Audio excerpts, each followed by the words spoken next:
their notes. Well, as you can see here, I look really relaxed and comfortable. I'm not shifty-eyed and untrustworthy, and they're literally shifty-eyed. So there are a lot of little tricks like this that are very easy to master to help anyone not necessarily look like movie stars, but to look confident, to look their now best. I feel like I Part need of to it be looking is, at my dot all the time when I'm talking to you, which makes me sad because I want to look at you.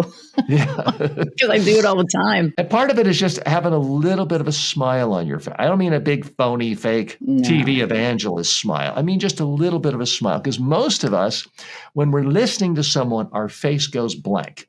But on a video camera, if your face goes blank, it's like this. It's like a mugshot. So when I'm talking to you, I'm intentionally smiling just a little. It will make anyone look more relaxed, more comfortable, and more confident. And then the final thing is you need to move. People think, oh, I'm going to be professional. I know I'm not supposed to move my hands. Wrong. I have students in every country in the world except North Korea. I've been to 50 countries training in every culture in the world. When people are speaking and